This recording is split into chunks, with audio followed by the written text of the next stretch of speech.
Hey everybody, it's me, Greg Bosson, CPA and President of QuickBooks Made Easy for Nonprofits, coming at you with the mid-June 2024 Quick Tip.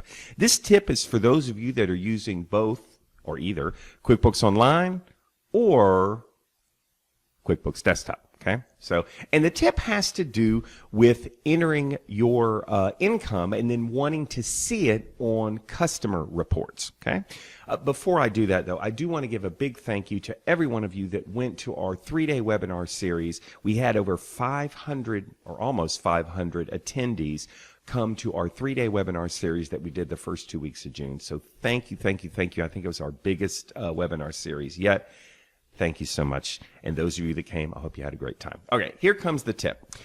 So this has to do with when you're entering income, you'll enter income, and then you'd like to be able to see it on the donor or the member or the student's page. You know, if you enter income by name, if you go to sales and you go to customers, yours might say donors or clients, depends upon how you set it up in QuickBooks Online. I'm going to go ahead and click it.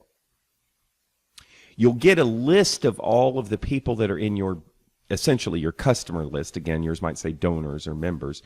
If you click on a name, you should be able to see all the transactions for that name. Okay?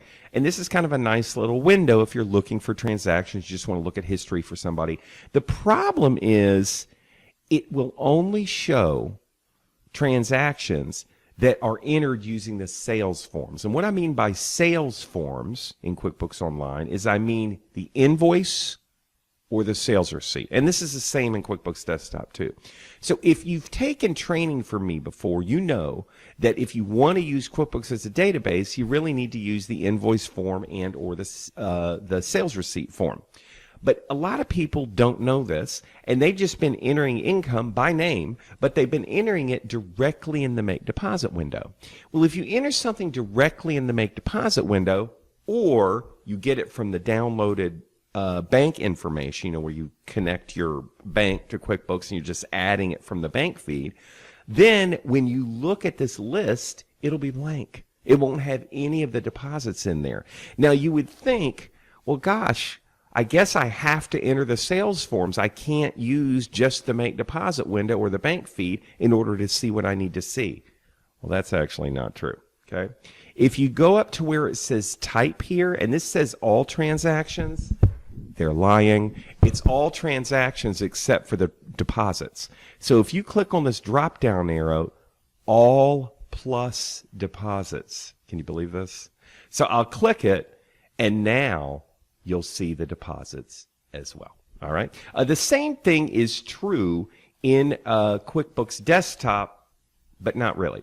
In QuickBooks Desktop, again, you can't see deposits when you look at the customer form, okay, for an individual name. But if you click this, you don't see an all plus deposits, okay? So for those of you in QuickBooks Desktop, what I would suggest doing is if you're interested in an individual name and all the transactions for that name, go to Report, go to Company and Financial. It's not in Customers. Go to Company and Financial.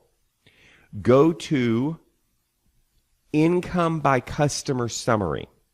Income by Customer Summary. Okay? I'll click on it. I'll click on the name that I'm interested in, and now you will see not only the sales forms, but you'll see the deposit as well. All right. So that's basically the dealio.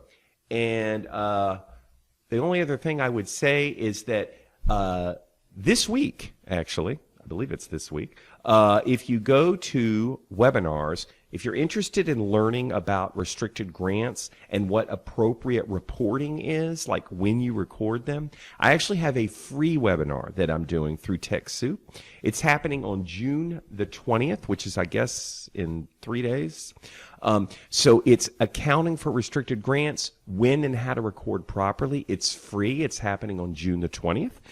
If you click on it right from our website, it'll take you right to where you get information on it. And then I think there's a link where you can sign up for it right here. How do we get on the link? I guess you click right there, free, and it should take you over to TechSoup. Yeah, there it is. All right. So I think that's it. And hopefully I'll see you later this week. See you there.